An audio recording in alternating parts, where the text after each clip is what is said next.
Welcome to Rashmi's रसोई। उन्हाळा चालू झाला का प्रत्येकालाच थंड काहीतरी प्यावंसं वाटतं। नेहमी नेहमी लिंब सरबत किंवा ताक पिण्यापेक्षा मी तुम्हाला आज कैरीचं पन्ह कसं बनवायचं ही रेसिपी दाखवणार आहे। त्यासाठी हा व्हिडिओ शेवटपर्यंत बघा आणि माझ्या चॅनलला लाईक, शेअर आणि सबस्क्राईब करा।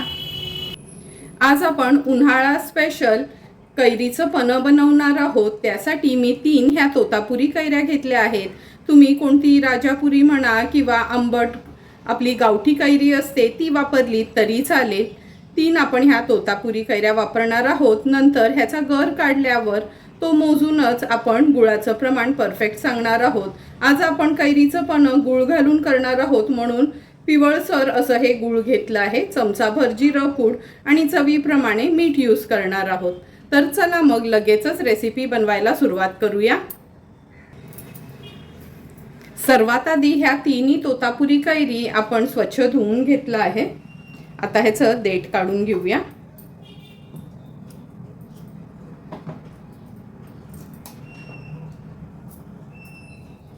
देठ काढून झालं की ह्याच्या फोडी आपल्याला करून घ्यायच्या आहेत।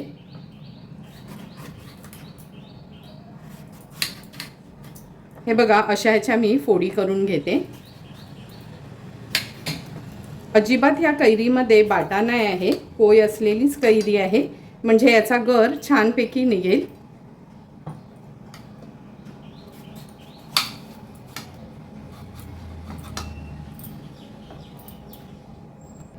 तिन्ही कैरी आपण अशा कापून घेतल्या आहेत।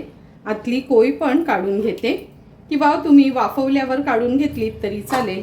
आता या कुकरच्या भांड्यात ठेवून पाणी न घालता एक 5 ते 6 शिट्ट्या आपण काढून घेणार आहोत। लक्षात ठेवा, ही कैरी शिजवताना थोडंही ह्याच्यामध्ये पाणी घालायचं नाही। हा डब्बा जाळीवर असाच ठेवायचा आहे। सर्व कैरीच्या फोडी अशा ह्या कुकरच्या भांड्यात ठेवल्यात। आता कुकरला लावून 5 ते 6 शिट्ट्या काढून घेते। एका बाजूला आपण कुकरच्या शिट्ट्या काढून घेतोय आणि दुसऱ्या बाजूला हे गुळ आहे ना, असं पातळ आपण सुरीनी कापून घेणार आहोत, म्हणजे नंतर त्या कैरीपणामध्ये आपल्याला ऍड करता येईल। जेवढं पातळ तुम्हाला कापता येईल तेवढं असं पातळ कापून घ्यायचं आहे। हे बघा, कुकर पण आपला गार झाला आहे। झाकण उघडून बघूया।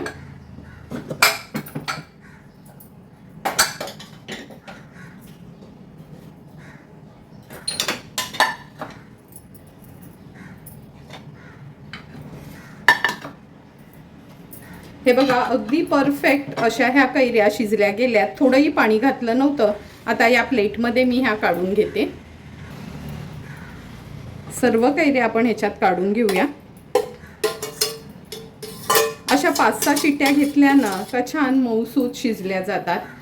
आता ह्या पूर्ण गार झाल्यानं का चमच्याने ह्याचा वरचा गर असा आपण काढून घेऊया। हे बघा, अगदी इझिली हा गर निघतोय। पहिला फॅन खाली ठेवून ही प्लेट आता गार करून घेते। हे बघा, पूर्ण आपला हा गर गार झाला आहे। आता ना असा चमच्याने काढून घ्यायचा आहे, म्हणजे हे साल बाजूला आपल्याला करता येईल। पूर्ण मी हा गर काढून घेते।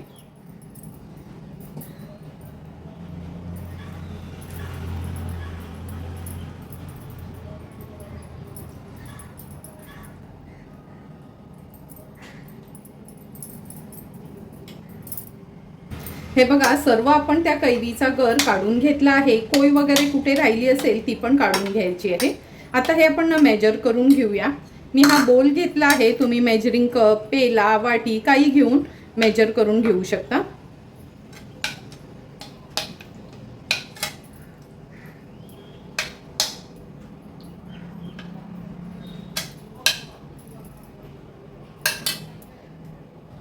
वरपर्यंत भरून हा एक बोल ह्या गरानी झाला आहे। आता हा गर मी मिक्सरच्या भांड्यात काढून घेते।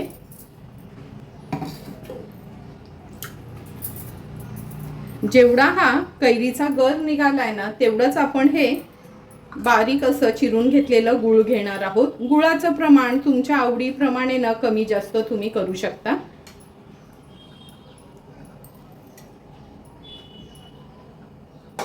हे बघा, तो गर आहे ना पूर्ण वरपर्यंत भरलेला, पण मी गुळ आहे ना म्हणजे एकदम फ्लॅट असा ह्या बोलमध्येच घेतला आहे.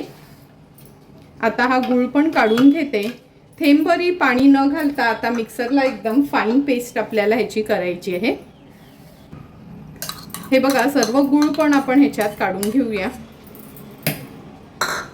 आता मिक्सरला एकदम फाईन पेस्ट होईपर्यंत हे वाटून घ्यायचं आहे. हे बघा, अशी छान फाईन पेस्ट ह्याची करून घेतली आहे. आता आपण ह्याच्यामध्ये काळं मीठ ॲड करणार आहोत. तुम्ही साधं मीठ वापरलं तरी चालेल. चवीप्रमाणे मीठ ॲड केलं आहे आणि चमचाभर जिरं पूड ॲड करते. जर तुम्ही वेलची पूड घालणार असाल ना तर जिरं पूड ॲड करू नका. पुन्हा मिक्सरला थोडंसं मी हे करून घेते. हे बघा, मिक्सरला छान आपण ही फाईन पेस्ट करून घेतली आहे कैरीपणाची. आता ह्या बॉटलमध्ये मी ही काढून घेते. कन्सिस्टन्सी तुम्ही बघू शकता, अशी घट्ट हवी आहे.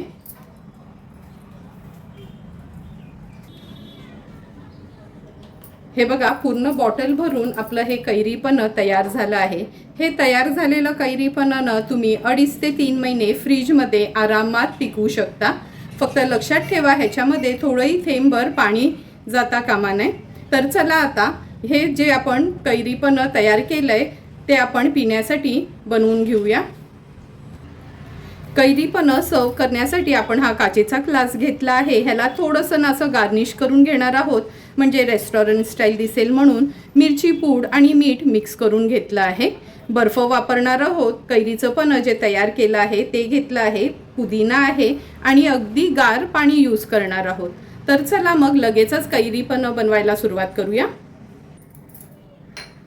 सर्वात आधी ह्या ग्लासाला ना छान असं वरना डेकोरेट करून घेते. हे बघा, ग्लासाला आपण छान मसाला आणि मिठाने असं गार्निश करून घेतलं आहे. सर्वात आधी ह्याच्यामध्ये मी 2 चमचे एवढं बर्फाचा क्रश ॲड करते.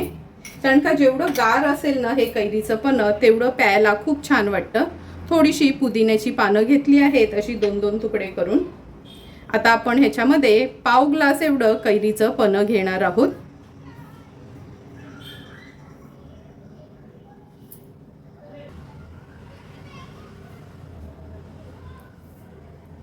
कैरीचं पण घेतल्यानंतर ह्यात आपण आता अगदी गार पाणी ॲड करायचं आहे. व्यवस्थित मिक्स करून घ्यायचं.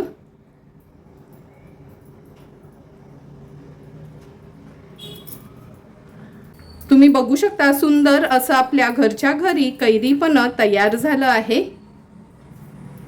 तुम्हाला पण जर मी बनवलेलं गूळ घातलेलं हे कैरीपणाची रेसिपी आवडली असेल तर तुम्ही पण माझ्या पद्धतीने नक्की एकदा तरी हे कैरीपण घरी ट्राय करा आणि मला कमेंट करून सांगा की तुम्ही बनवलेलं हे कैरीपण कसं झालंय ते.